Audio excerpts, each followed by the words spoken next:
The gas regulator was melting. Staff Sergeant Mitchell Townsend could smell it.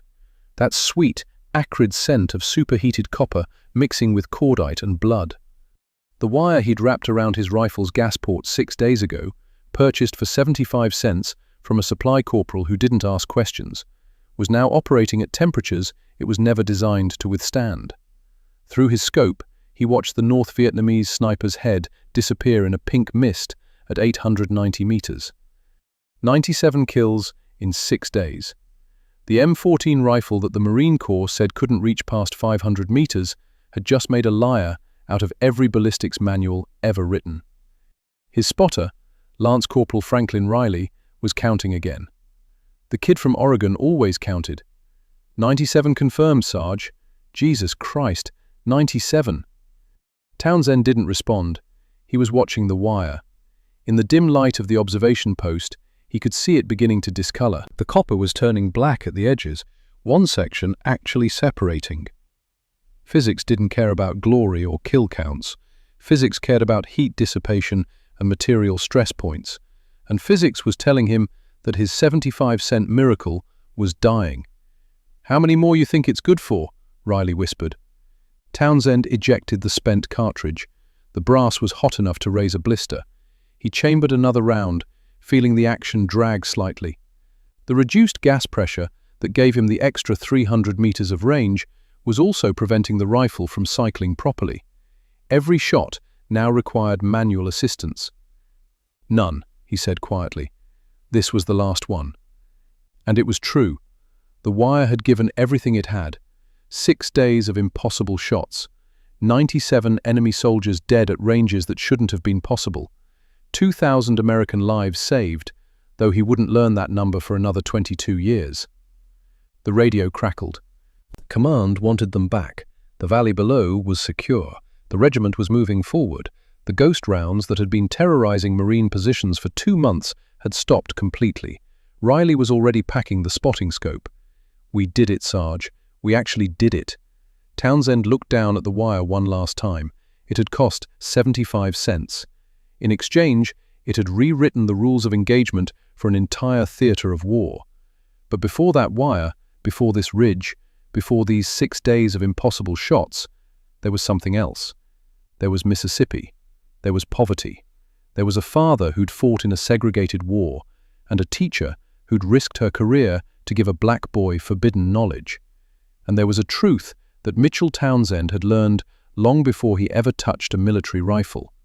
That the system doesn't change because you ask it to. It changes because you prove it wrong.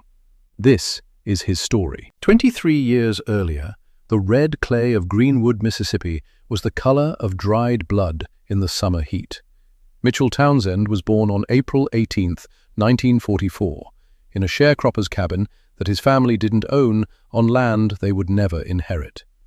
He was the third of 5 children. His mother, Ruth, worked herself to exhaustion in other people's kitchens. His father, Elijah, worked himself to exhaustion in other people's fields. The cabin had 3 rooms and 7 people.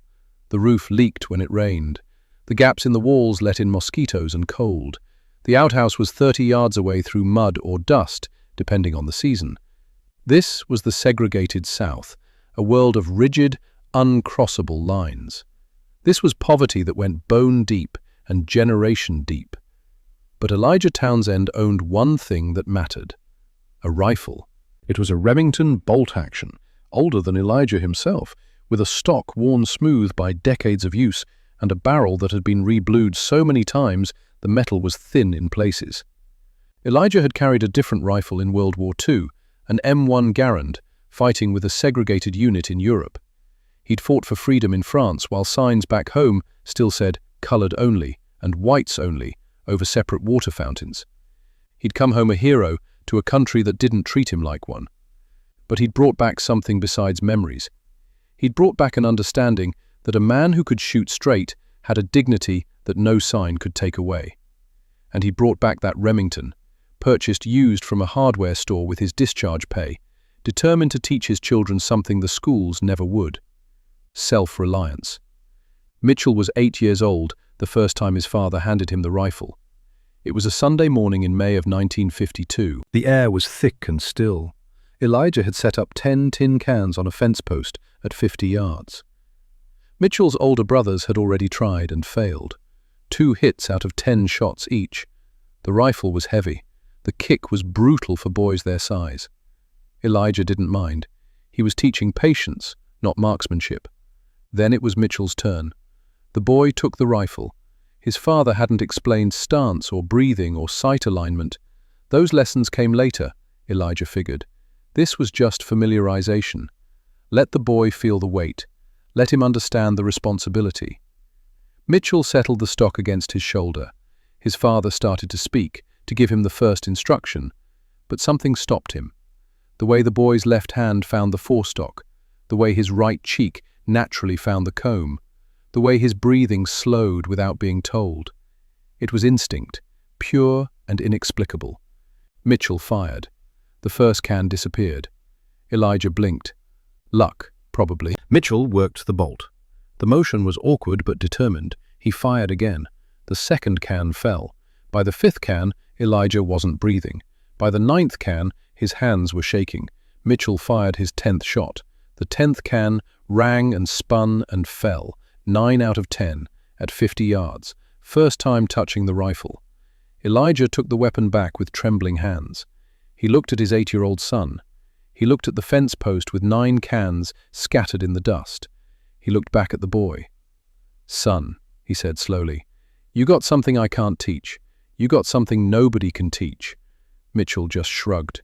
It had seemed easy, natural. The cans were right there. You just put the sight on them and squeezed. But Elijah knew better. He'd trained hundreds of men in the army. He'd seen natural shooters before. This was different. This was a gift that appeared maybe once in a generation. And it had appeared in a black sharecropper's son in Mississippi in 1952, which meant it was a gift that would be ignored, suppressed, or wasted. Unless Elijah did something about it. That night, after the other children were asleep, Elijah sat his wife down at their rough wooden table. The kerosene lamp flickered between them. "Boy's got something remarkable, Ruth. Real remarkable." Ruth knew what that meant. Remarkable didn't mean safe, not for a black boy in Mississippi. Remarkable meant attention. Attention meant trouble. "Don't let him show off, Eli. Don't let folks know." But Elijah shook his head. "I fought in Europe so that boy could be what he's meant to be. I ain't gonna hide his gifts because white folks might not like it." So they made a compromise. Mitchell would learn to shoot, but quietly, privately, in the woods before dawn or after dusk, away from eyes that might resent a black child excelling at something traditionally reserved for white men. For the next 6 years, Mitchell and his father disappeared into the pine forests around Greenwood 3 mornings a week. Elijah taught him everything he knew: breathing, trigger control, wind reading, distance estimation. But mostly, he just let the boy shoot, and the boy never missed. By age 10, Mitchell could hit a playing card at 100 yards. By 12, he could hit a silver dollar at 200. By 14, he could calculate windage and elevation in his head faster than his father could write it down. But there was something else growing in Mitchell besides marksmanship. There was curiosity, a deep, burning need to understand not just how to do something, but why it worked. Why did the bullet drop more on humid days? Why did the rifle shoot high when the barrel was hot? Why did the same ammunition perform differently at different temperatures? These weren't questions a sharecropper's son was supposed to ask. These were physics questions, engineering questions, questions that required education that the segregated schools of Greenwood, Mississippi were designed not to provide. The colored school Mitchell attended was a clapboard building with a leaking roof and textbooks so old they listed Woodrow Wilson as the current president. The white school 3 blocks away had new books, indoor plumbing, and teachers with college degrees. Mitchell's teachers were doing their best with nothing, except for one. Mrs. Eleanor Jackson taught 8th grade science. She was 53 years old, had a master's degree from a black college in Alabama that Mississippi refused to recognize, and she had spent 30 years watching brilliant black children hit a ceiling that had nothing to do with ability and everything to do with skin color. She noticed Mitchell during his first week in her class. The lesson was simple machines: levers, fulcrums, mechanical advantage, standard curriculum. Mitchell's hand went up. Mrs. Jackson, does the same principle apply to firearms? The leverage of the trigger affecting the firing pin? The classroom went silent. It was 1958. Black boys in Mississippi didn't ask questions about the mechanics of weapons in school. It was the kind of question that could bring the wrong kind of attention. But Mrs. Jackson saw something in that question. She saw a mind that wasn't just absorbing information. It was connecting it, applying it, extending it. After class, she asked him to stay. "Mitchell, how much do you know about firearms?" He hesitated. His father's warnings about showing off echoed in his head. But Mrs. Jackson wasn't white. She was asking in a classroom, not interrogating on a street corner. "My daddy taught me to shoot, ma'am. I've been doing it since I was 8. "And the physics? Where did you learn the physics?" "I didn't learn it, ma'am. I just think about why things work the way they do." Mrs. Jackson made a decision in that moment that would cost her sleep, risk her job, and change a young man's life. "Come to my classroom after school tomorrow. Don't tell anyone." The next afternoon, Mitchell returned. Mrs. Jackson locked the door behind him and placed a book on her desk. It was thick, technical, with equations and diagrams covering every page. Internal Ballistics, a fundamental approach to artillery and small arms design. It was a college textbook, advanced college, engineering level, the kind of book that wasn't supposed to exist in a colored school in Mississippi. "I'm lending you this," she said quietly. "You're not to show it to anyone. You're not to tell anyone you have it. If anyone asks, you don't know where it came from. Understood?" Mitchell picked up the book with reverent hands. The weight of it, the smell of it, the promise contained in those pages. "Why are you doing this, ma'am?" Mrs. Jackson looked at him for a long moment. "Because I've taught long enough to recognize genius when I see it. And because genius in a black child in Mississippi is supposed to be wasted. I won't be party to that waste." That night, under the dim glow of a kerosene lamp in the cabin he shared with 6 other people, Mitchell Townsend opened the textbook and began to read. He didn't understand most of it. The mathematics were beyond his 8th grade education. The terminology was foreign. But he understood enough. He understood gas pressure. He understood barrel harmonics. He understood the relationship between powder burn rate and muzzle velocity. And most importantly, he understood that what he'd been doing instinctively had names. Scientific names, mathematical foundations, principles that could be learned, tested, refined. For the next 3 years, while his classmates studied from outdated textbooks about subjects that had no practical application in their segregated world, Mitchell Townsend studied ballistics at a college level. He read that textbook cover to cover 7 times. He worked through every equation. He built models in his mind of gas systems, rifling twist rates, and bullet flight dynamics. And he never told anyone. His father knew something had changed. The questions Mitchell asked in the woods became sharper, more precise. He started talking about things like consistent bore axis pressure and optimal gas port positioning in a way that suggested he wasn't just parroting terms, he understood them. But Elijah didn't ask. His son was learning. That was enough. The proof came in May of 1961. Mitchell was a junior in high school. Mrs. Jackson, still his quiet mentor, gave her class a physics problem. It was supposed to be difficult. A challenge question about projectile motion involving air resistance and variable gravity. It was actually a first-year college problem that she'd simplified for her students. Mitchell solved it in 4 minutes. But he didn't just solve it, he extended it. He added calculations for crosswind, for temperature effects, for Coriolis drift at extreme distances. He turned a college-level problem into a graduate-level solution. Mrs. Jackson stared at his work with something between pride and fear. The next day, she was called to the principal's office. The principal, a black man named Thomas Hayes, who'd spent 40 years navigating the impossible politics of running a colored school in Mississippi, held Mitchell's test paper. "Eleanor, where did this boy learn this?" "He's gifted, Thomas, remarkably gifted. Gifted enough to solve problems I'd need to send to the white school's physics teacher to verify. That kind of gifted draws attention. He deserves that attention. He deserves resources we can't give him." Principal Hayes set the paper down carefully. "You know what happens to black boys who get too smart, too publicly, in Mississippi, Eleanor. You know the stories." She did know. She knew about the boy 2 counties over who'd scored too well on a standardized test and had his house burned down. She knew about the teenager who'd corrected a white shopkeeper's arithmetic and ended up beaten in an alley. She knew the rules. "So what do we do?" she asked. "Pretend he's not brilliant? Waste that mind to keep him safe?" Hayes sighed. "We prepare him to leave. College, military, somewhere he can be what he is. But we do it quietly." So they did. For Mitchell's senior year, Mrs. Jackson brought him more books, advanced mathematics, engineering texts.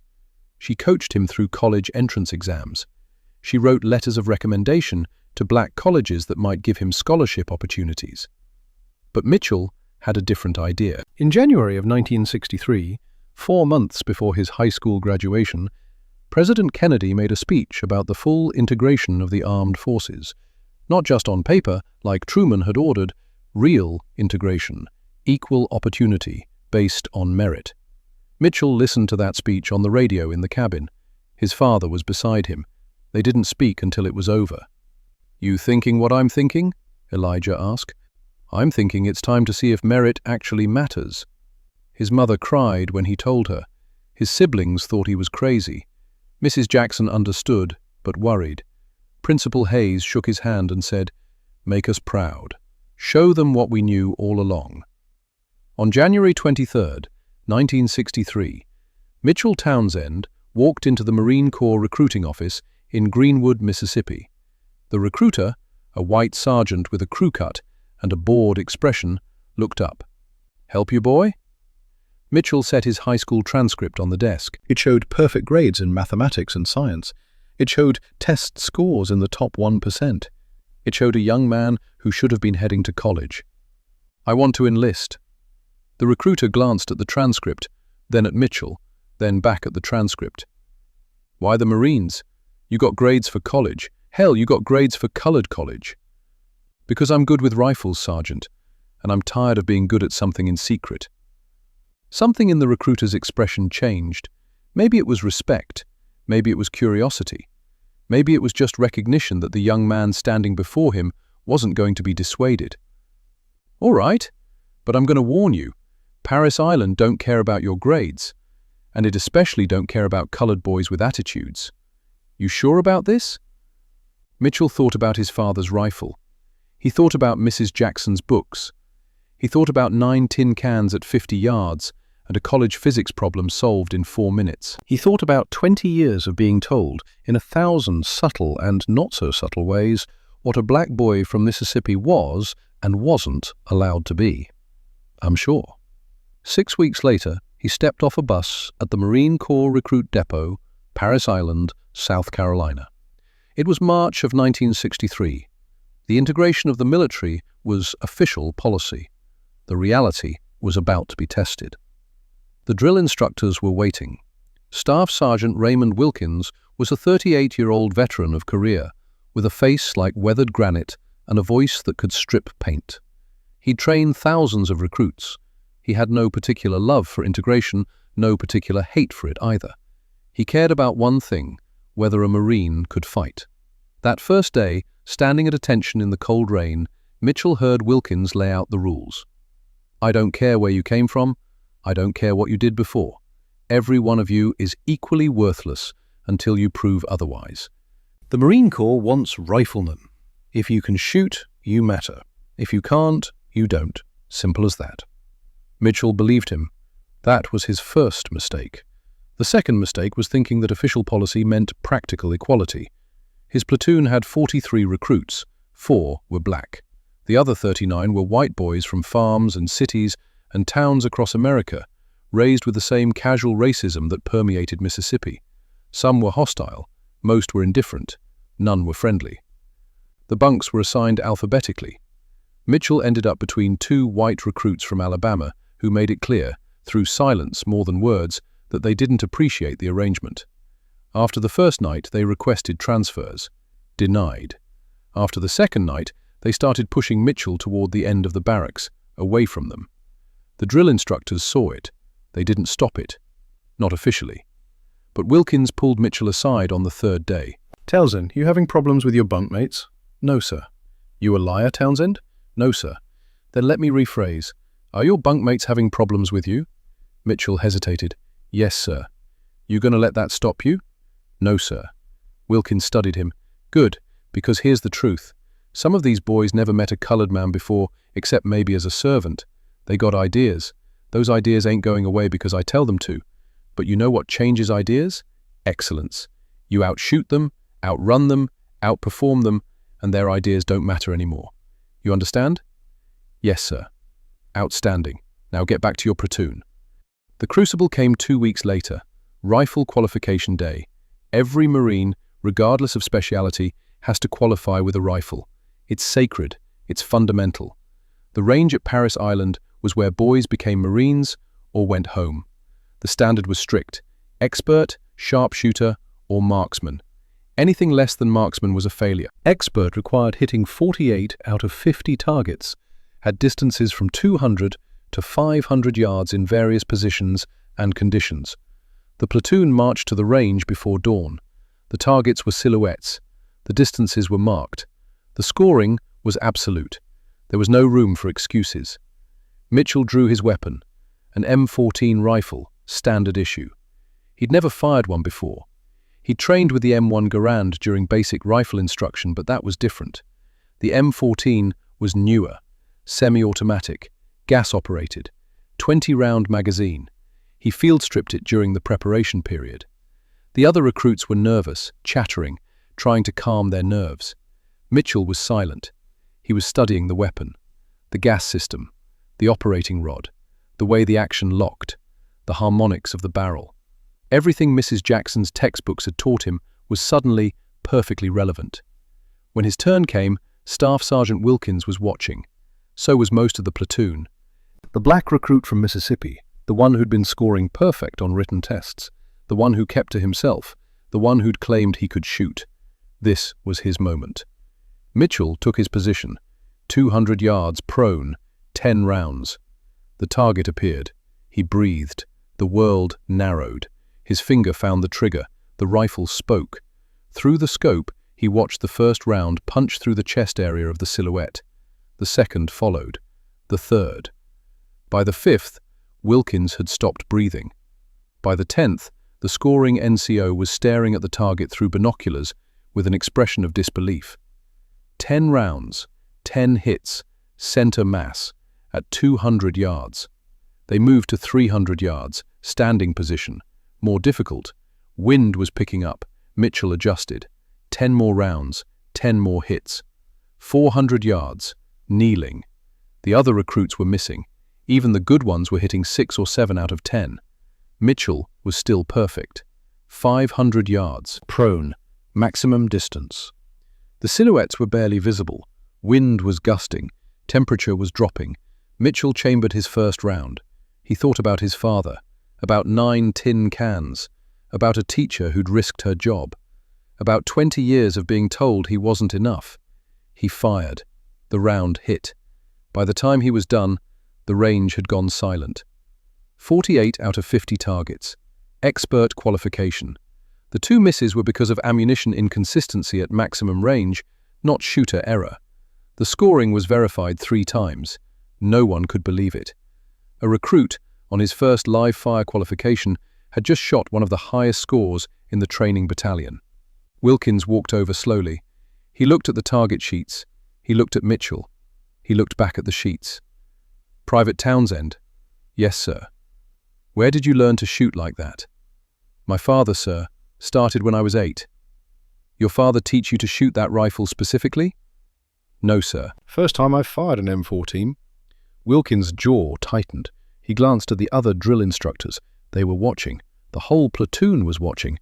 This was a moment, a decision point. "Private Townsend," Wilkins said loudly, so everyone could hear. "I don't care if you're purple with yellow polka dots. You shoot like that, you got a future in my Marine Corps. Understood?" "Yes, sir." It wasn't acceptance, it wasn't friendship, but it was respect. And in the Marine Corps, in 1963, respect was currency. The hostility from his bunkmates didn't disappear overnight, but it changed. They still didn't want to be his friend, but they wanted him on their fire team. They wanted him covering their sector. Because at the end of the day, Marines value one thing above all else: competence. Mitchell Townsend had just proven he was the most competent rifleman in the platoon. But Paris Island had one more lesson to teach him. It was week 7. Close quarters battle training. The platoon was working through a mock village when one of the recruits, a private named Henderson from Georgia, had a malfunction. His M16 jammed during a live fire exercise. Stoppage drill failed. The weapon was locked up solid. The drill instructor was furious. "Henderson, you're dead. Dead Marines because you can't maintain your weapon." Henderson was panicking. The instructors were circling. The rest of the platoon was watching another recruit fail, which meant they all failed. Mitchell stepped forward. "Sir, request permission to assist." The instructor spun. "Townsend, this ain't your problem." "Sir, I can fix it." "You got 30 seconds before I fail this entire exercise." Mitchell took the rifle. He didn't have tools. He had his hands and knowledge.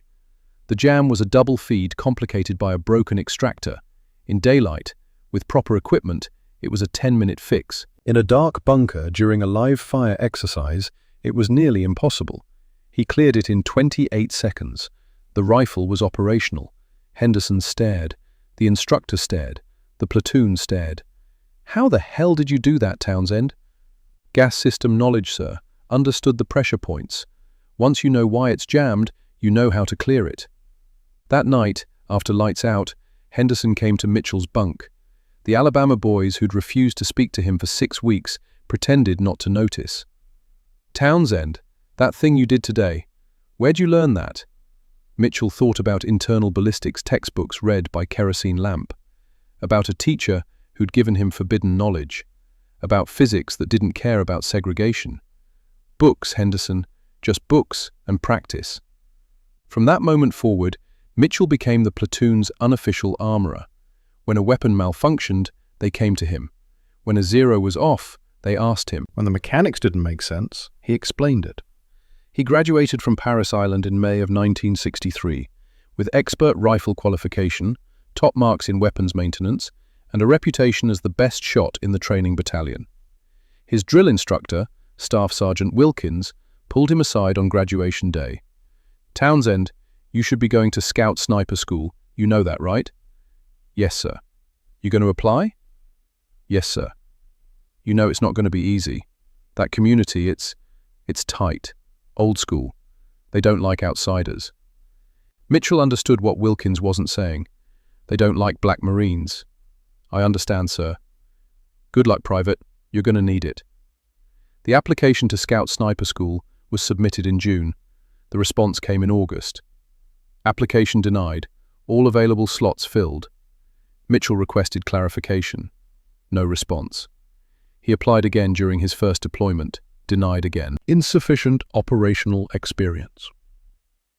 By 1966, he'd been in the Marine Corps for 3 years. He'd served with distinction.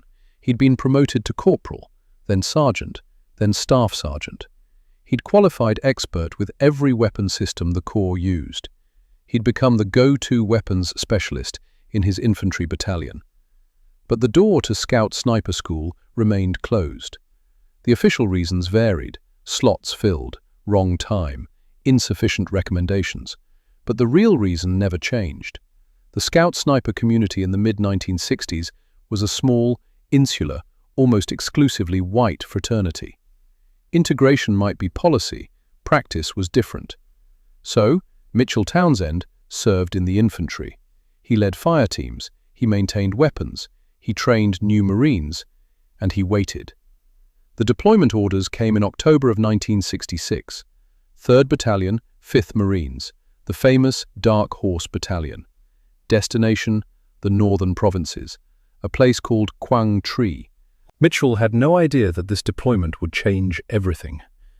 The war he was walking into wasn't the one the generals had planned for. It wasn't conventional, it wasn't predictable, and the enemy had a new weapon that was killing Marines at distances they couldn't counter. A Soviet-designed sniper rifle called the Dragunov SVD. And waiting for him in that war was a young lance corporal from Oregon named Franklin Riley, a 19-year-old spotter who just lost his partner to a ghost round, a kid who was scared, talented, and about to witness something that would change warfare. But that part of the story begins with dust and death and 5 Marines dying while Mitchell Townsend watched through a scope, helpless, knowing that his rifle couldn't reach far enough to save them. That part begins with July of 1967. That part begins with the moment Mitchell Townsend decided that regulations, court-martial threats, and 75 years of military doctrine mattered less than the lives of the men depending on him. That part begins with a piece of copper wire. The Dragunov SVD was not supposed to exist. American intelligence had missed it. Soviet shipments into the Northern Territory were supposed to be AK-47s and RPGs and artillery shells, not precision weapons, not purpose-built sniper rifles with effective ranges that exceeded anything the United States Marine Corps could field at the infantry level. But in June of 1967, the bodies started telling a different story. 3rd Battalion, 5th Marines operated in Quang Tri Province, the northernmost region. The terrain was hostile, mountains and ridges and valleys that funneled movement into predictable routes. Perfect sniper country, and the North Vietnamese army knew it. Staff Sergeant Mitchell Townsend had been in country for 8 months when the pattern became clear. Marines were dying at distances that made no tactical sense. 700 meters, 800. Distances where return fire was impossible. Distances where the M14 rifles carried by American forces simply couldn't reach. The Marines called them ghost rounds, bullets that appeared from nowhere, from enemies they couldn't see, from positions they couldn't engage. Between January and June, 17 Marines from 3rd Battalion died to enemy sniper fire. All of them hit at ranges beyond 500 meters. All of them killed before they could identify the shooter's position. All of them dead before artillery support could arrive. Morale was hemorrhaging. Mitchell saw it in the eyes of the men going out on patrol. The fear. The knowledge that at any moment, from any ridge, a bullet could come that they had no way to answer. It was psychological warfare of the most effective kind. The enemy had a weapon the Marines couldn't counter. And then the intelligence report came through. Soviet Dragunov SVD, semi-automatic, 10-round magazine, effective range 800 meters, recently supplied to NVA sniper teams. Colonel Thomas Richards, commanding officer of 5th Marines, summarized it in a field briefing that Mitchell attended as the battalion's weapons specialist. "Gentlemen, we have a problem. The enemy can kill our men from distances our weapons cannot effectively engage. Air support takes time. Artillery takes time. By the time we respond, they're gone, and more of our boys are dead. We need solutions." The official solution was the M40 sniper rifle, a modified Remington 700, bolt action, accurate, effective to 1,000 meters in the right hands. Beautiful weapon. There were 8 of them in the entire regiment. Priority allocation went to the established Scout sniper units, the same units that had been slow to integrate, the same units Mitchell had been denied entry to for 3 years. Mitchell sat in that briefing and did the mathematics. 8 rifles, 2 battalions, approximately 4,000 Marines. The math didn't work. Marines were going to keep dying, while the bureaucracy slowly distributed specialized equipment to specialized units who operated on specialized timelines. Physics didn't care about timelines, and Mitchell Townsend understood physics. That night, in his tent at Combat Outpost Eagle, he field-stripped his M14 for the 100th time. But this time, he wasn't cleaning it, he was studying it, analyzing it, reverse engineering the compromise that every military weapon represented. The M14 was a fine rifle, reliable, accurate enough, effective to 500 meters. But that effective range wasn't a limitation of the barrel or the ammunition, it was a limitation of the gas system. The rifle was semi-automatic, gas-operated. When a round fired, a small port in the barrel bled off some of the propellant gas. That gas drove a piston that cycled the action, ejecting the spent cartridge and chambering a new round. It was elegant. It was reliable. It was also a compromise. Because that gas, the gas being bled off to cycle the action, was energy that wasn't pushing the bullet. Energy lost to mechanical function instead of projectile velocity. The system was calibrated for reliability across all conditions: mud, sand, cold, heat. It had to work everywhere. But what if you didn't need it to work everywhere?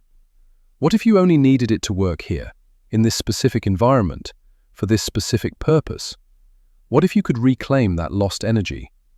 Mitchell's hands moved to the gas port. It was a small hole drilled in the barrel, precisely sized to bleed off exactly the right amount of gas for reliable cycling. Standard specification, tested across millions of rounds. But specifications could be changed. If you restricted the gas port, less energy would be diverted to the action. More energy would stay behind the bullet. Higher muzzle velocity, flatter trajectory, extended range. The trade-off was obvious. Reduce the gas flow too much, and the action wouldn't cycle. The rifle would jam. It would become a single-shot weapon in the middle of a firefight. It was a calculated risk, a dangerous risk. It was also a court-martial offense. Modifying a service weapon violated at least 7 different regulations. If it failed, Marines could die. If it succeeded, but was discovered before he could prove its worth, Mitchell would be facing military prison. But the alternative was watching more Marines die at 700 meters while he held a rifle that could only reach 500.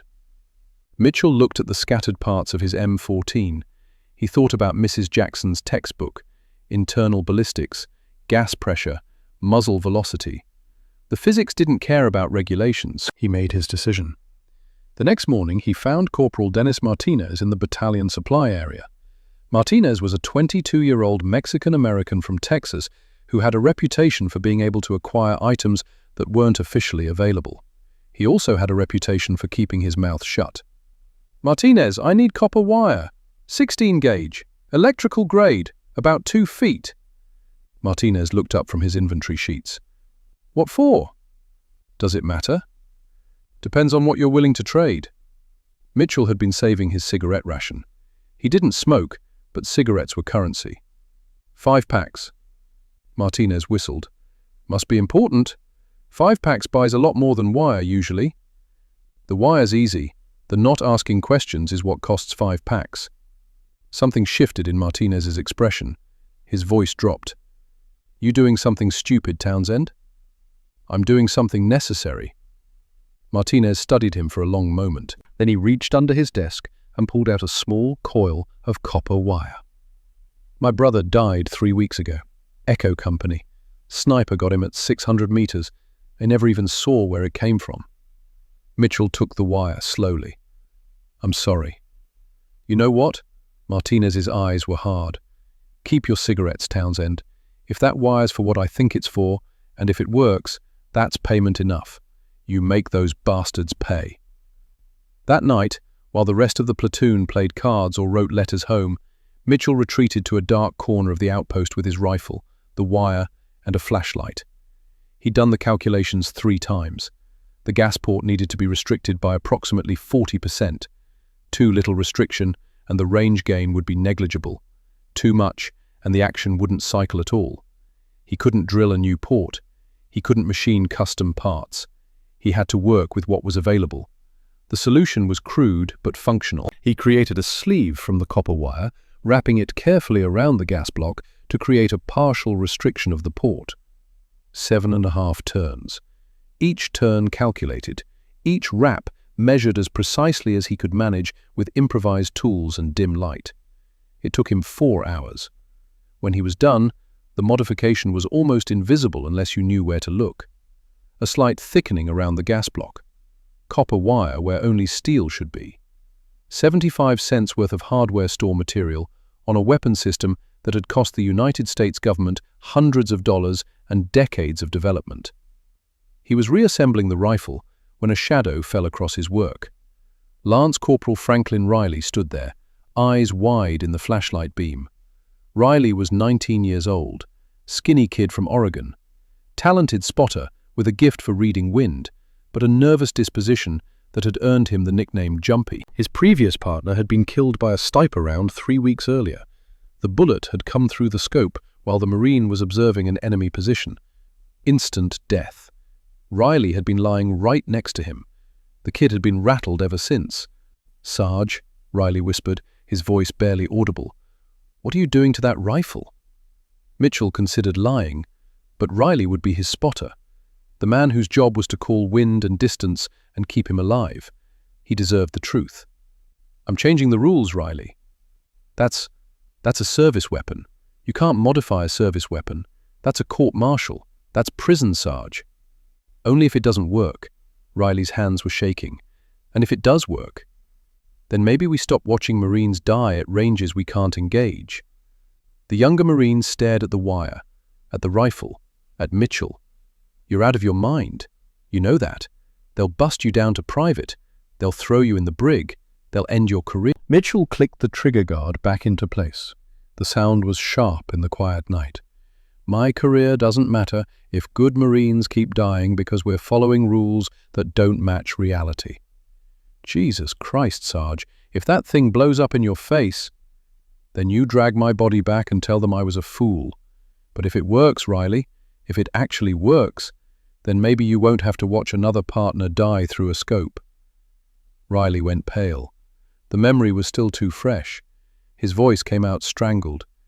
"That's not fair. War's not fair. Physics doesn't care about fair. I'm just trying to make the math work in our favor for once." The kid was silent for a long moment. When he spoke again, his voice was steadier. "How much range you think it'll add?"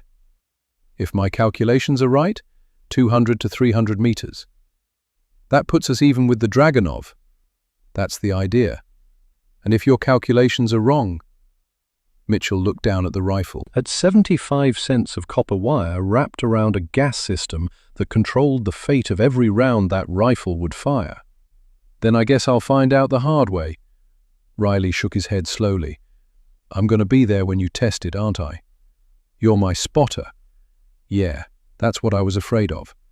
He turned to leave, then stopped. "For what it's worth, Sarge, I hope you're a genius and not just crazy." "Can't I be both?" For the first time in 3 weeks, Riley almost smiled. "Just don't get us both killed, all right?" "I'll do my best, kid." The rifle sat in the corner of Mitchell's tent for the next 36 hours, loaded, modified, untested. He couldn't test it. Firing it at the range would reveal the modification. Firing it in the field without authorization would be a violation. The first time that rifle spoke would be in combat. It was the longest 36 hours of Mitchell's life.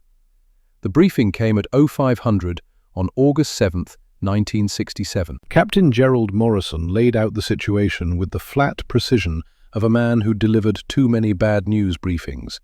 Intelligence reported significant NVA movement in the valley below Combat Outpost Eagle. Elements of 7th Marines would be moving through the area over the next 48 hours. Approximately 2,000 Marines transiting through terrain that was ideal for ambush. The Scout Sniper Platoon was tasked with providing overwatch. 6 two-man teams positioned on ridges overlooking the valley. Observe, report. Call in artillery if enemy positions were identified. Morrison's voice was hard. You observe and report. Engagement only if directly threatened. Is that clear? Staff Sergeant Walter Cunningham, the platoon leader, assigned positions. He was a career Marine who believed in 2 things: the Corps and the men he'd trained personally. Mitchell was neither. He'd been temporarily assigned to fill a gap caused by casualties. He was competent, but he wasn't one of them. Townsend, Riley, you've got observation post 3, Eastern Ridge. You'll have line of sight on the main approach routes. Cunningham's eyes locked on Mitchell. "You know the drill. Eyes on target, finger off trigger unless I say otherwise. Clear?" "Clear, Staff Sergeant." "Good, because if you fuck this up, it's my arse too." Mitchell and Riley moved out at 0600, 3 kilometers through difficult terrain to reach their position before first light. The modified rifle was heavy on Mitchell's back. Every step was a reminder that what he was carrying was technically contraband, an illegal modification that could end his career or save lives. He had no way of knowing which until he pulled the trigger. They reached OP3 just as dawn broke. It was a shallow depression on the eastern ridge, camouflaged with vegetation, offering a perfect view of the valley below and the northern ridgeline where NVA infiltration was most likely. Riley set up the spotting scope. Mitchell positioned the rifle on a sandbag rest, and then they waited. The morning passed with agonizing slowness. Local farmers in the valley, water buffalo, birds. Nothing military, nothing threatening. At 1400 hours, the first elements of 7th Marines appeared in the valley below. Columns of men moving cautiously through the open ground. By 1430, there were over 500 Marines visible. The reinforcement was proceeding exactly as planned. At 1438, everything changed. "Movement," Riley said suddenly, his voice tight and professional. "North Ridge, 2 o'clock, multiple figures." Mitchell swung his scope to the indicated position. His breath stopped. 6 NVA soldiers were setting up on the northern ridge, machine guns, fighting positions, and among them, 2 men carrying the distinctive profile of the Dragunov SVD, enemy snipers. Riley was already on the rangefinder. 820 meters to the nearest sniper, 850 to the ridge position, well beyond the 500-meter effective range of a standard M14, deep inside the killing zone where ghost rounds had been coming from for months. Mitchell kept his scope on the lead sniper. The man was settling into position, his spotter beside him. The Dragunov was aimed down into the valley, at 500 exposed Marines who had no idea death was being measured out above them. "Command, this is Sierra 3, Riley radioed, his voice professional, but Mitchell could hear the tremor beneath. "We have visual on enemy force, North Ridge, 6 to 8 individuals, including sniper teams with Dragunov. Request permission to engage. Over." The radio crackled. The voice that came back was dismissive, bored even. "Sierra 3, negative on engagement. Range is beyond your capability. We're scrambling air support. ETA 20 minutes. Maintain observation out." 20 minutes. Mitchell watched through his scope as the NVA sniper made final adjustments to his position, checked his scope, settled his breathing. In 20 minutes, that man would fire his first round. At 800 meters into a valley full of Marines who couldn't shoot back, couldn't even identify where the fire was coming from. In 20 minutes, Marines would start dying, and Mitchell Townsend would be watching, following orders, maintaining observation while good men died. Riley lowered the radio. His face was pale. "Air support's 20 minutes out, Sarge. Those Marines down there don't have 20 minutes. Once that shooter starts, he'll drop 5 or 6 before they even figure out where he is." Mitchell's eye never left the scope. His voice was calm, cold. "I know. Command said no engagement." "I heard them." "Sarge," Riley's voice cracked slightly, "what are you doing?" Mitchell settled the modified rifle onto the sandbag rest. His mind became a computer, running calculations that Mrs. Jackson's textbook had taught him a decade ago. Distance, 820 meters. Elevation, significant. Wind, negligible, maybe 2 miles per hour from the left. Temperature, 90 degrees. Humidity, high. Bullet drop at this distance would be massive. Approximately 15 feet. He'd need to aim that far above the target and trust the ballistics. Trust the physics. Trust 75 cents of copper wire to deliver velocity that the rifle wasn't designed to produce. "What are you doing?" Riley hissed again, more urgent now. "Command said—" "Command thinks we can't reach them," Mitchell interrupted, his breathing already starting to slow. 4 seconds in. Hold. 4 seconds out. Hold. "They don't know what this rifle can do." "Neither do you, Sarge. You've never fired that thing. If you miss, you give away our position. They'll zero in on us before you can get a second shot." "Well, then I better make the first one count." Riley stared at him. The kid was 19 years old. 3 weeks ago he'd watched his partner's head explode through a scope. Now he was watching his new sergeant prepare to violate a direct order with an untested weapon modification. "This is insane," Riley whispered. Mitchell's heartbeat was slowing. 60 beats per minute. 50. The world was narrowing. There was only the scope, the crosshairs, the target. "Probably. They'll court-martial you." "Probably. We could both die." "Probably." Mitchell's finger found the trigger. "But those 500 Marines down there will definitely die if I don't try." He added holdover. Massive holdover. The crosshairs were aimed at empty sky, 15 feet above the NVA sniper's head. It looked wrong. It felt wrong. Every instinct said he was aiming at nothing, but physics didn't care about instinct. Between heartbeats, between breaths, in the space where thought stopped and action began, Mitchell Townsend squeezed the trigger. The M14 roared. It wasn't the familiar crack of a standard M14. It was sharper, more violent. The muzzle blast was different. The recoil was brutal, slamming into his shoulder with force he'd never felt from this weapon before. The rifle was working differently. The gas system was operating under new rules, more power staying behind the bullet, less going to cycle the action. Through the scope, 820 meters away, Mitchell watched the NVA sniper's head snap back. The man collapsed, blood mist hanging in the air where his skull had been. A hit, an impossible hit. Riley was speechless for half a second. Then his training took over. "Hit! Target down! Second sniper moving to cover, 10 meters right of original position." Mitchell was already working the bolt. It was stiff, sluggish. The reduced gas pressure was affecting the cycling just as he'd predicted. He had to manually assist the action to chamber the next round. The modification worked for velocity. It made the rifle harder to use. He found the second target. The man was scrambling, shocked, not yet understanding that fire was coming from a distance his own doctrine said was safe. Mitchell fired. The second NVA sniper fell. The remaining NVA soldiers were panicking now, scrambling for cover, trying to locate the source of fire that was coming from a range that shouldn't be possible. "Third target," Riley called, his voice electric with adrenaline. "Machine gunner, 860 meters." Mitchell shifted, worked the stiff bolt, compensated for the greater distance, fired. The machine gunner was thrown backward from his weapon. "Command, this is Sierra 3. Riley was on the radio, no longer asking permission. His voice was shaking but determined. "We have engaged enemy positions. 3 confirmed kills at 800+ meters. Enemy snipers neutralized. Continuing engagement." The radio erupted with overlapping voices, questions, disbelief, demands for clarification. Mitchell wasn't listening. He was tracking his 4th target. Radio operator, running, 840 meters. He led the man, calculated the movement, fired. 4 shots, 4 hits. At distances the Marine Corps manual said were impossible with an M14 rifle.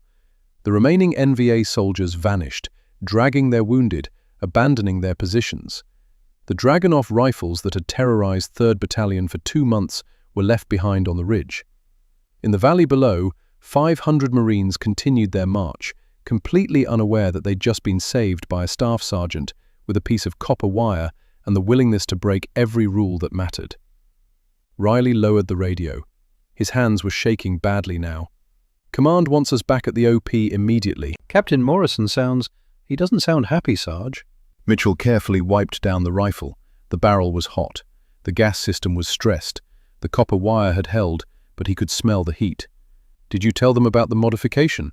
Riley hesitated. "No. Figured that was your story to tell." "Good man. Sarge, what's going to happen when we get back?" Mitchell looked down at the rifle, at the wire that had just changed everything. "I guess we're about to find out if saving lives matters more than following rules." The hike back to Combat Outpost Eagle took 90 minutes. Word had spread. Marines were gathering as they approached, staring, whispering. Mitchell and Riley walked through a gauntlet of eyes. Staff Sergeant Cunningham intercepted them before they reached the command bunker. His face was dark with anger and confusion. "What the hell happened out there, Townsend? Command says you engaged at over 800 meters. That's not possible." "The M14 can't reach that far." Mitchell met his gaze steadily. He unslung the rifle and handed it to Cunningham. "With all due respect, Staff Sergeant, it can." Cunningham took the weapon. His eyes went to the gas block, to the copper wire. His expression shifted from anger to shock, to something that might have been fear. "You modified a service weapon. You violated regulations. You—" He stopped, looked at the wire again, looked at Mitchell. "Inside, both of you, now." The command bunker was cramped and dark. Captain Morrison was there. So was Major Thomas Bradford, the battalion executive officer. Two senior officers waiting for a staff sergeant who'd just done something unprecedented. Mitchell and Riley stood at attention. Morrison spoke first. "At ease, Marines." His voice was carefully neutral. "Sergeant Townsend, you are aware that you directly violated a command order not to engage?" "Yes, sir." "And you are aware that you modified a service weapon without authorization?" "Yes, sir." "And you did these things because—" Mitchell kept his eyes forward. "Because 500 Marines were about to walk into a kill zone, sir. Because the enemy snipers had effective range superiority. Because air support was 20 minutes out and those Marines didn't have 20 minutes. Bradford leaned forward. "Explain exactly what you did to this weapon, Sergeant." Mitchell laid it out. The physics, the gas system, the restricted port, the trade-offs. He used terms from a textbook he'd read by kerosene lamp in a sharecropper's cabin in Mississippi. Internal ballistics, muzzle velocity, energy distribution. The officers listened in silence. When he finished, Bradford sat back. "Do you realize, Sergeant, that your unauthorized actions violated at least 7 different regulations?" "Yes, sir." "And do you also realize," Bradford continued, his tone shifting slightly, "that a patrol just confirmed 4 enemy KIA on the North Ridge, including 2 equipped with Dragunov rifles? That intelligence estimates they could have inflicted 50 to 100 casualties before air support arrived?" Mitchell blinked. "I hoped they would have, sir." Morrison and Bradford exchanged a look, a long look, the kind of look that senior officers share when faced with a problem that has no clean answer.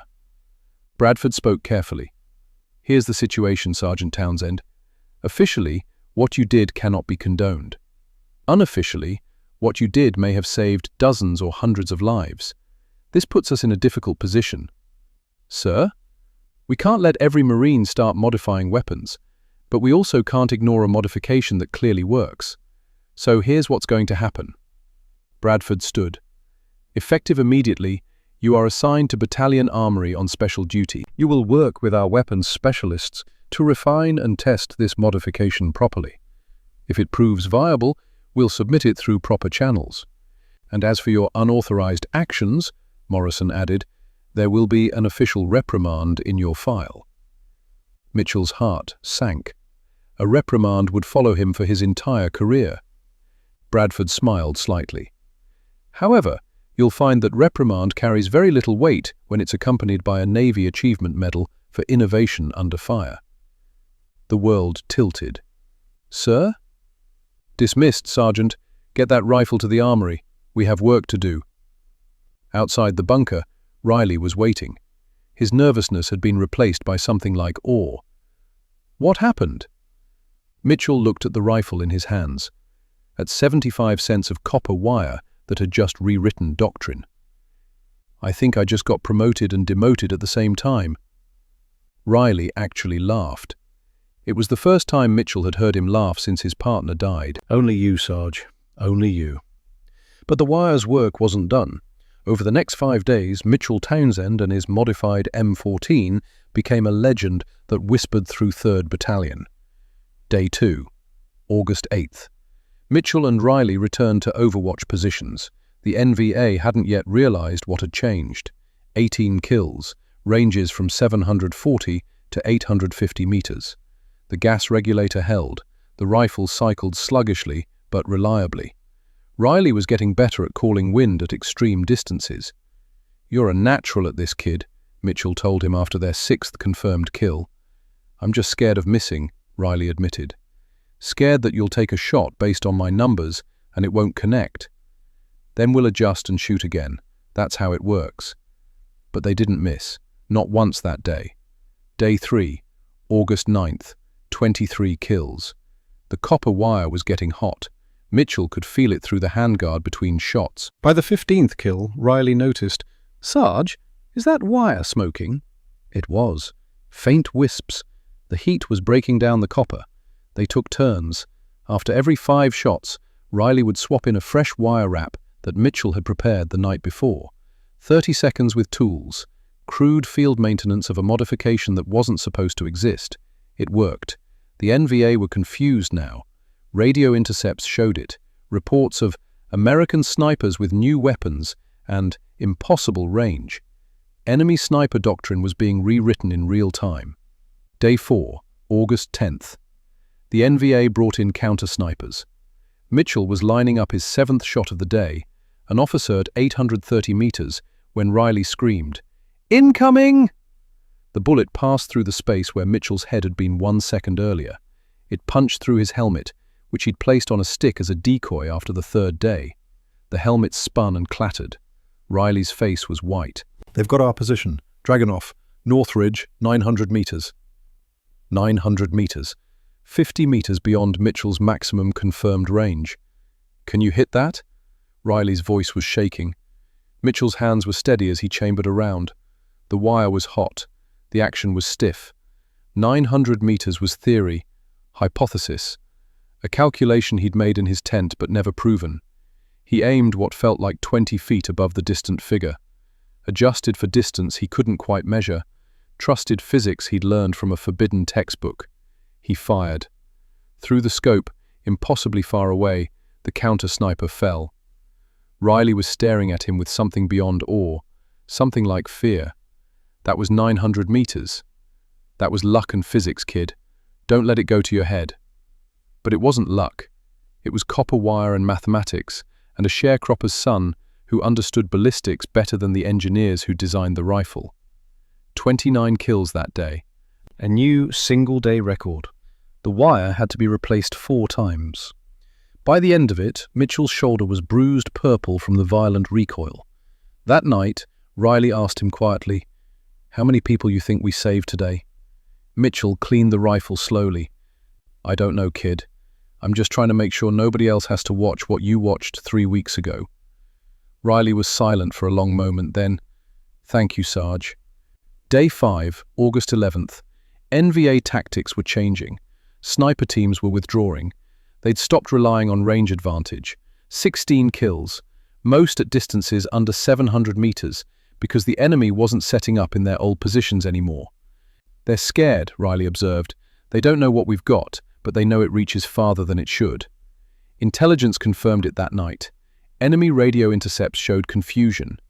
NVA sniper operations in the sector were being suspended pending assessment of new American capability because of 75 cents of copper wire. Day 6, August 12th. 7 kills, all under 600 meters. The NVA had effectively stopped using long-range snipers in 3rd Battalion's sector. The ghost rounds had stopped, but the wire was dying. Mitchell could see it now. The copper was blackened, discolored. One section was actually beginning to separate. The heat stress was terminal. His last shot of the day, the 97th kill of the week, was at 580 meters, well within standard M14 range. He didn't need the modification anymore, because the enemy no longer had the advantage. When they returned to base that evening, Mitchell removed the wire carefully. It crumbled in his fingers. 6 days of impossible shots had destroyed it. But it had done its job. Riley watched him dispose of the wire fragments with something like reverence. "What happens now?" "Now," Mitchell said, "we see if anyone actually cares." The answer came within hours. Over the next 3 weeks, Mitchell worked 16-hour days in the battalion armory. The crude wire modification became a precision-machined gas regulator. Engineers tested it. Armorers refined it. The 75-cent solution became a military-grade component. Testing confirmed what he'd proven in combat. With proper modification, the M14's effective range could be extended by 250 to 300 meters. The rifle's action could be made to cycle reliably with the reduced gas pressure. The modification was repeatable, teachable, deployable. The first official kits were distributed in early September. 20 rifles, 20 sets of modified components, 20 Marine snipers who could now match the Dragunov. Mitchell trained them personally. He taught them the holdovers, the wind calls, the way the rifle felt different, the sluggish bolt that required manual assistance, the increased recoil that would bruise shoulders and test resolve. This modification will save your life and the lives of the Marines you're protecting, he told them during the first training session. But it's not magic, it's physics. Understand the physics and you control the outcome. One of the snipers, a corporal from Texas named Wade, raised his hand. "Sarge, why didn't anyone think of this before?" Mitchell thought about Mrs. Jackson, about forbidden textbooks, about being told for 20 years that certain knowledge wasn't meant for people like him. Sometimes the best ideas come from people the system doesn't expect to have them. On September 23rd, during Operation Medina, those 20 Marines systematically defeated every NVA sniper team they encountered, at 700 meters, at 800, at ranges where ghost rounds used to come from. The reports came back within hours. 8 confirmed enemy sniper, KIA. No American casualties to long-range fire. The NVA were withdrawing from positions they'd held for months. The tide had turned. By October, intelligence reported a significant change in enemy tactics across the entire province. NVA sniper teams were refusing missions in sectors where Marine snipers were operating. The equipment advantage had been neutralized. But what Mitchell didn't know, what wouldn't be declassified until 1993, was that his wire had changed more than 3rd Battalion's situation. 200 kilometers to the north, in a training facility near Hanoi, a German advisor to the NVA sniper program was reading after-action reports with growing disbelief. Hauptmann Klaus Weber was 52 years old. He'd been a Wehrmacht sniper on the Eastern Front. After the war, he'd found employment where he could. The North Vietnamese paid well for expertise. He'd spent 18 months training their snipers. He'd helped them integrate the Dragunov. He taught them Soviet doctrine refined by German experience. The 800-meter advantage had been his strategy, his gift to his employers. For 2 months it had worked perfectly. Now his students were dead or refusing missions. Weber read the reports 3 times. American sniper, multiple kills, ranges that should have been impossible for the M14 rifle, systematic defeat of Dragunov-equipped teams. He drafted his report to the NVA command with clinical precision. Analysis of recent combat actions in Quang Tri province indicates American forces have developed capability to engage at extended ranges previously thought exclusive to SVD platform. Recommend immediate tactical withdrawal of precision teams from contested sectors until American capability can be assessed and countered. Preliminary evaluation suggests individual innovation rather than systemic procurement. Single operator, possibly multiple, utilizing modified existing platform. This represents significant tactical adaptation at field level. Historical note: Wehrmacht experienced similar adaptive innovation during Stalingrad campaign when Soviet forces modified Mosin Nagant rifles for urban combat. Individual creativity in response to tactical necessity. Conclusion: we are losing to innovation, not technology. Weber added a handwritten note at the bottom. It would only surface when the documents were declassified decades later. 1 man, 1 weapon, 1 brilliant modification. The Americans have found someone who understands that doctrine is temporary, but physics is permanent. Recommend we learn from this before more of our people die. Weber's recommendation was accepted. By November, NVA sniper operations in Quang Tri province were effectively suspended. The ghost round stopped across the entire region. A third Marine Division report, classified until 1993, estimated the strategic impact.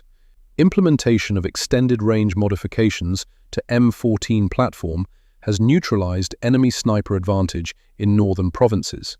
Estimated casualty prevention, 1,500 to 2,000 personnel over 6-month period, August 1967 to January 1968. Tactical initiative has shifted to American forces. Enemy doctrine revision in progress. 2,000 lives, 75 cents of copper wire, and one man willing to break the rules because the alternative was unacceptable. The Navy Achievement Medal arrived in October. Mitchell received it in a brief ceremony. No photographers, no press, just his battalion commander pinning metal to his chest. Captain Morrison shook his hand. "You did good, Townsend. You proved that sometimes the best ideas come from the men actually fighting the war." The citation was carefully worded. "For meritorious achievement in connection with combat operations against the enemy." Staff Sergeant Townsend displayed exceptional technical expertise and innovative problem-solving under extreme conditions. His actions directly contributed to the preservation of American lives and the successful completion of critical operations. His dedication and professionalism reflect great credit upon himself and are in keeping with the highest traditions of the Marine Corps. No mention of the unauthorized modification, no mention of the violated orders, no mention of 75 cents of wire. The official reprimand in Mitchell's file was 1 paragraph. The medal citation was 2 pages. Anyone reading his service record would understand which mattered more. But there was one more document that meant everything to Mitchell. Technical Manual TM-09-1005-223-10, published in December 1967, included a new appendix, Field Modifications for Extended Range Applications. The text was dry, technical, filled with specifications and procedures. It explained the gas port restriction, the expected velocity increase, the trade-offs in reliability, the proper installation procedures. It credited Field Innovations with no specific name attached. Mitchell read it in the battalion library one afternoon. Riley was with him, still his spotter, still his friend. "They didn't put your name," Riley said quietly, his voice tight with anger. "After everything you did, 97 kills, 2,000 lives saved, and they won't even give you credit." Mitchell closed the manual slowly. He thought about his father teaching him to shoot in secret woods, about Mrs. Jackson risking her career to give him forbidden knowledge, about 20 years of being told that a black boy from Mississippi wasn't supposed to be brilliant at anything that mattered. "Don't need my name on it, kid. Just need it to work." Riley's voice was fierce. "That's some bullshit, Sarge. You saved 2,000 people, and they won't even acknowledge it. They'll teach your modification in every sniper school, but they won't say you invented it." Mitchell smiled. It was tired but genuine. "Welcome to being black in America, Riley. You do twice the work for half the recognition. But you know what matters? Those 2,000 Marines are alive. They're breathing. They're going home to their families. Physics doesn't care about my name, and neither do I." "It matters to me," Riley said. "It should matter to everyone. Then you remember it, and when someone asks you how you became such a good spotter, you tell them about a staff sergeant from Mississippi who taught you that sometimes the rules need to be broken. That's enough." But the story wasn't done. In November, something changed. Mitchell received orders to report to the battalion commander. He expected another assignment, another weapons problem to solve, another modification to test. Instead, he found himself facing Colonel Richards, the regimental commander. "Staff Sergeant Townsend, I'm offering you a slot at the Scout Sniper School. The course begins in February at Quantico. Your orders are being cut today." Mitchell stood at attention, trying to process what he'd just heard. The door that had been closed for 3 years was suddenly open. "Sir, I applied 3 times. I was denied each time." Richards nodded. "I'm aware. The previous commanding officer had specific ideas about who belonged in that program. I don't share those ideas. I care about one thing. Can you shoot? You've answered that question 97 times. The slot is yours if you want it. Mitchell thought about that door, about 3 years of being told he wasn't qualified, about proving himself in ways no white Marine had to prove himself, about earning something that should have been his from the beginning. I want it, sir. Good. Don't make me regret this. I won't, sir. Mitchell graduated from Scout Sniper School in May 1968. He finished second in his class. The man who finished first was a career Marine who'd been a Scout Sniper for 6 years. Mitchell had been shooting competitively for 6 months. The school's commandant pulled him aside after graduation. Townsend, I read the reports from Quang Tri. I know what you did with that rifle. That kind of thinking, that kind of innovation, that's what this community needs. I'm offering you an instructor position. We need people who can teach Marines to think, not just shoot. Mitchell accepted. For the next 3 years, he taught at Scout Sniper School. He taught marksmanship, he taught ballistics, But most importantly, he taught problem solving. Don't just learn the doctrine, he told his students. Understand why the doctrine exists. Then, when the situation changes, you'll know how to change with it. The enemy gets a vote. The terrain gets a vote. Physics always gets a vote. Your job is to understand all those votes better than anyone else. One of his students, a young lance corporal named Martinez, asked him once, Sarge, is it true you killed 97 enemy with a modified M14? It's true. How did you know the modification would work? Mitchell thought about a kerosene lamp, about forbidden knowledge, about a teacher who believed that genius shouldn't be wasted. I understood the physics, and I was willing to risk being wrong. What if you'd been wrong? Then I'd be dead. But the Marines in that valley would be dead anyway. Sometimes you have to risk everything, because the alternative is watching good men die. Martinez was quiet for a moment. Then, they should put that in the manual, Sarge. They won't, but maybe you'll remember it when it matters. In 1971, Mitchell Townsend left the Marine Corps. 8 years of service, 2 tours, 97 confirmed kills, a Navy Achievement Medal, an official reprimand that no one cared about, and a modification that was now standard training at every Marine sniper school. He went home to Mississippi, not to Greenwood, but to Jackson, the state capital. He used his GI Bill to finish his degree in mechanical engineering. The same universities that wouldn't have admitted him in 1962 welcomed him in 1971. Progress. Slow, painful, but progress. He graduated in 1974. He found work as an automotive engineer at a manufacturer in Tennessee. He was good at it, very good. The same understanding of gas pressure and energy systems that had extended the range of an M14 rifle made him exceptional at designing efficient engines. He married in 1976. Her name was Sarah. She was a teacher, like Mrs. Jackson. They had 2 children.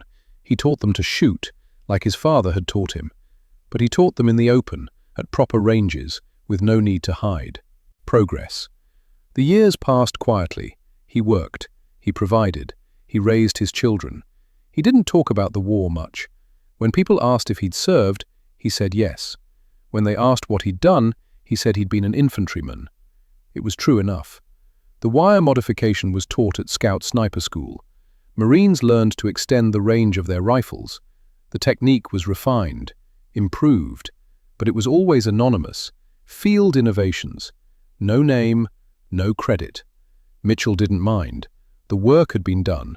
Lives had been saved. That was enough. But in 1989, everything changed. There was a veterans gathering in Tennessee. Mitchell almost didn't attend. He'd never been one for reunions or ceremonies or groups of veterans swapping stories over beer. But Sarah convinced him. "You never talk about it," she said. "Maybe you should. Maybe it would help." So he went. The gathering was small, maybe 40 veterans from various units, various wars even, Korea, Vietnam, a few from World War II who were getting old now. Mitchell was standing alone, nursing a coffee, when a man approached him. White, early 50s, fit, the bearing of a career military man even in civilian clothes. "Excuse me, are you Mitchell Townsend?" Mitchell turned. I am. The man extended his hand. Colonel Walter Cunningham, retired. I was a staff sergeant in 3rd Battalion, 5th Marines, August 1967. Mitchell shook the hand. The name was familiar.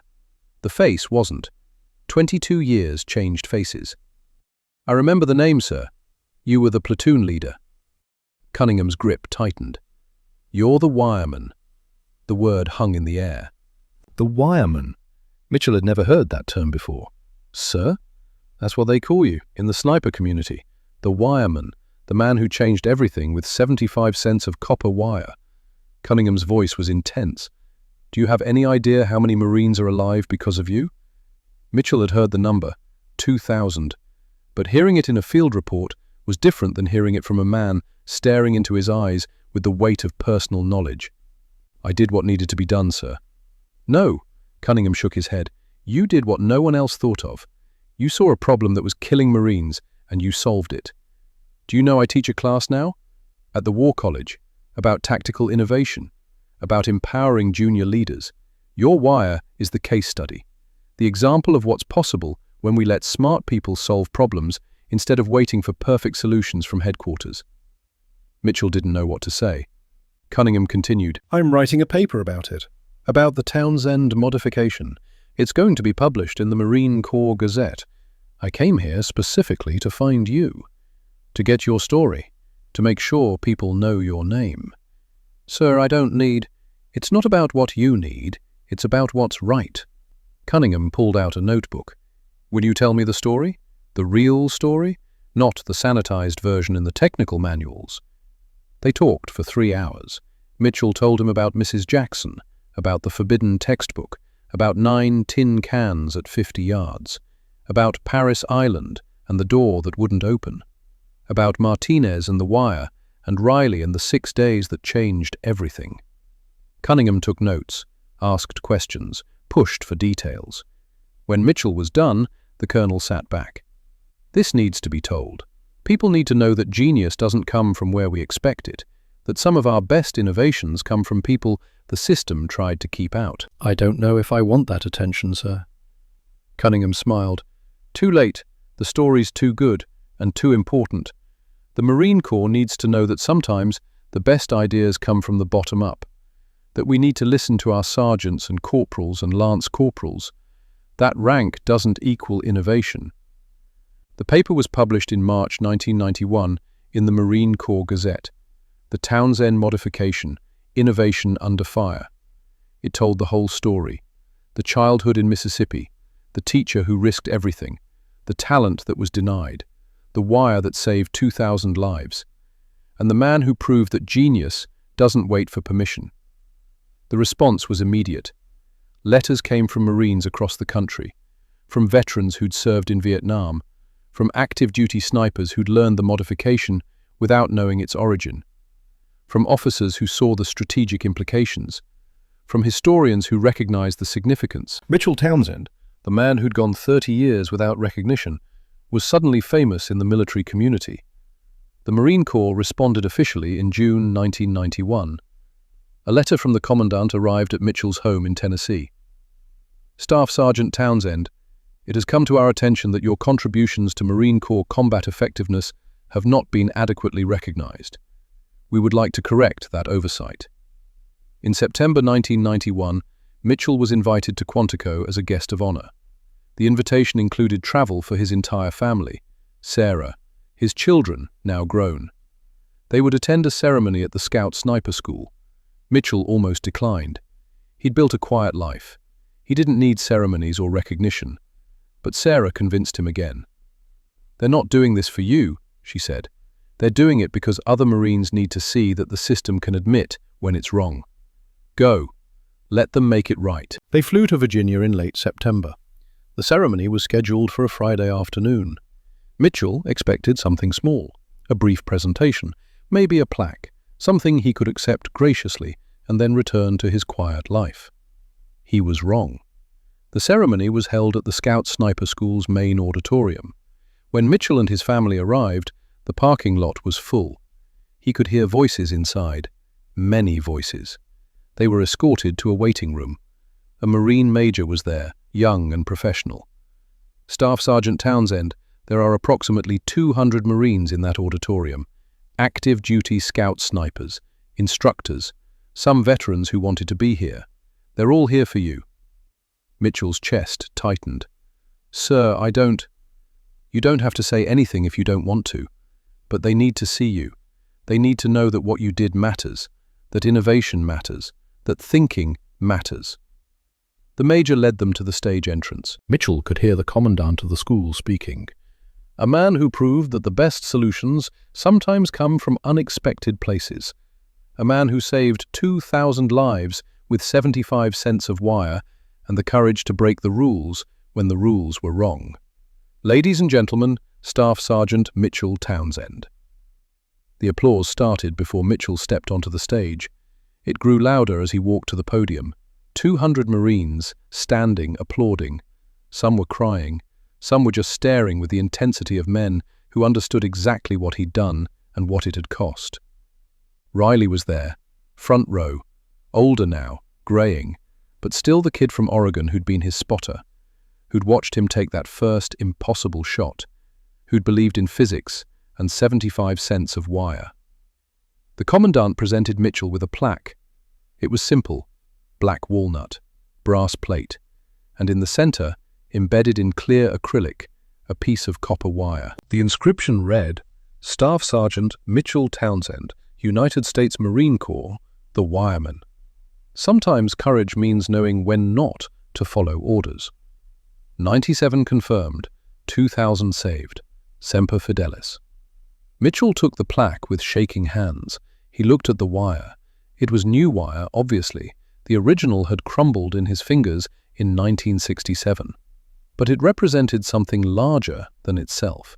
It represented the idea that genius doesn't care about circumstances, that innovation can come from a sharecropper's cabin or a forbidden textbook or a desperate situation where good men are dying and the regulations don't have answers. The commandant spoke again. Staff Sergeant Townsend, we teach your modification in this school. We teach the physics, we teach the technique, but we haven't been teaching the most important lesson, where it came from. That changes today. Every Marine who graduates from this school will learn your story. They'll learn that innovation requires courage, that breaking rules requires wisdom, that genius can come from anywhere if we're willing to recognize it. The applause started again. Mitchell looked out at the faces. 200 Marines, all of them looking at him with respect, recognition, gratitude. He thought about his father, about 9 tin cans, about Mrs. Jackson and her forbidden textbook, about being told no repeatedly for 20 years, about proving that excellence cannot be denied forever. He stepped to the microphone. His voice was rough. I don't know what to say. I'm not good at speeches. I'm just an engineer who used to be a Marine. He paused. But I'll tell you what matters. What matters is that when you see a problem, you solve it. You don't wait for permission. You don't wait for someone else to fix it. You understand the physics. You understand the stakes. And you do what needs to be done. He held up the plaque. The wire caught the light. This wire cost 75 cents. It saved 2,000 lives. But the real lesson isn't about wire. It's about thinking. About understanding why things work instead of just following orders. About having the courage to be right even when the system says you're wrong. He looked at Riley, at Cunningham, at the faces of Marines he'd never met, who'd learned his modification without knowing his name. The Marine Corps gave me a gift. They gave me the chance to serve, to prove myself, to save lives. I'm grateful for that. But I hope they learn something too. I hope they learn that talent doesn't look the way you expect it to. That genius can come from places you've been taught to ignore. That the next great innovation might come from a lance corporal or a sergeant who sees the problem differently than you do. He set the plaque down gently. Listen to your Marines. Trust them. Give them the freedom to think. And when they do something crazy, like wrap copper wire around a gas system, maybe give them a chance to prove it works before you throw them in the brig. The laughter was genuine, warm, the kind of laughter that comes from recognition and respect. Mitchell stepped back from the microphone. The applause was thunderous. After the ceremony, there was a reception. Marines lined up to shake his hand, to thank him, to tell him stories about how they'd used the modification in Iraq, in Afghanistan, in training exercises around the world. Riley found him in a quiet corner. "Hell of a speech, Sarge." "I fumbled through it." "You told the truth. That's all that matters." Riley's eyes were bright. "You know what the best part is? There's a kid in this school right now, some corporal from nowhere, who's got an idea that everyone thinks is crazy, and he's going to remember you.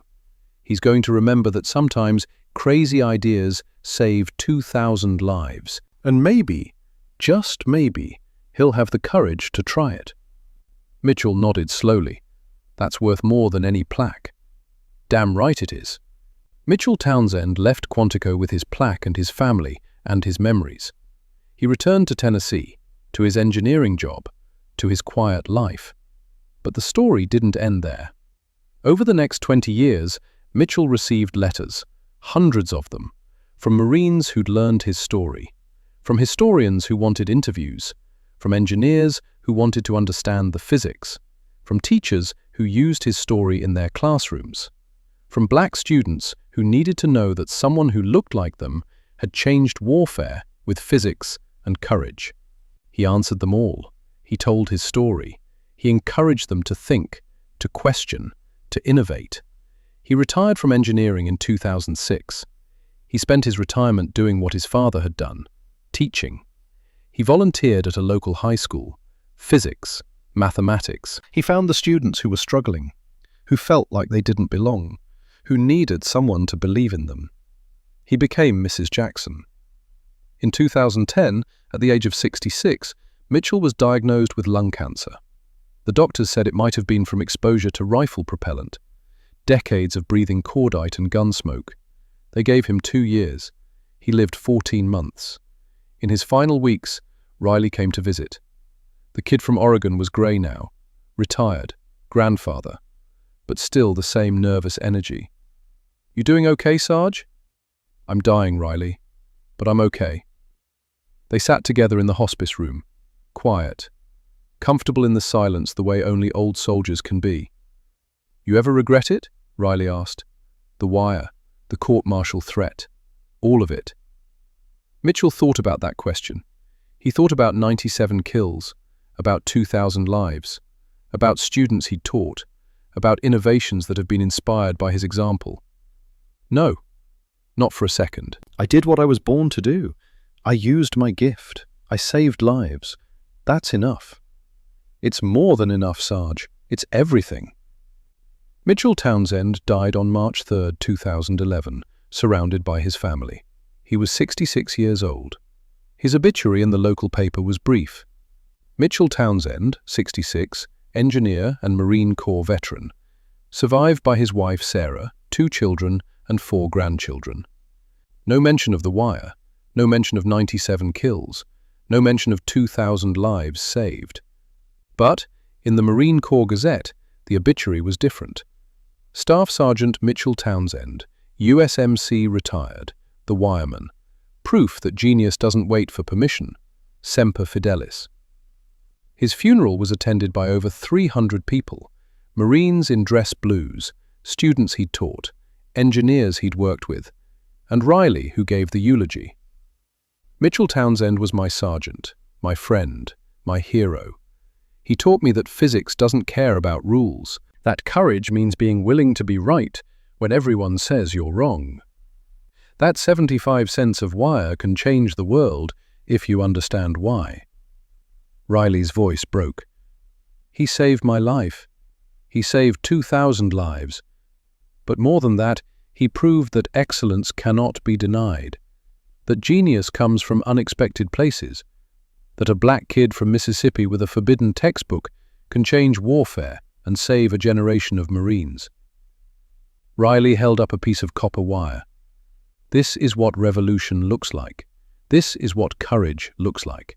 This is what one man with knowledge and determination can accomplish. Mitchell Townsend was the wireman, and we will never forget him. They buried Mitchell with full military honors, 3 volleys, taps, a flag folded with precision and presented to Sarah. On his headstone, beneath his name and dates, a simple inscription, the wireman. Sometimes courage means knowing when not to follow orders. Years later, in 2017, a young Marine corporal named Jackson was going through Scout Sniper School at Quantico. She was struggling. Not with the shooting, she was an excellent shot, but with the confidence, with the belief that she belonged. She was black, she was a woman, she was everything the Scout Sniper community hadn't traditionally been. Her instructor noticed. After a particularly difficult day, he pulled her aside. "Corporal Jackson, you're one of the best shots in this class, but you're hesitant. Why?" "Sir, I don't see a lot of people who look like me here." The instructor nodded. "Come with me." He led her to the school's museum, past displays of rifles and scopes and equipment, to a corner display she'd never noticed before. There was a plaque, black walnut, brass plate, and in the center, embedded in clear acrylic, a piece of copper wire. "Read that," the instructor said. She read about Mitchell Townsend, about Mississippi, about Mrs. Jackson, about 9 tin cans and a forbidden textbook, about 75 cents of wire that saved 2,000 lives. She read about a man who proved that genius doesn't care about circumstances. When she finished, she was crying. "He looked like me," she whispered.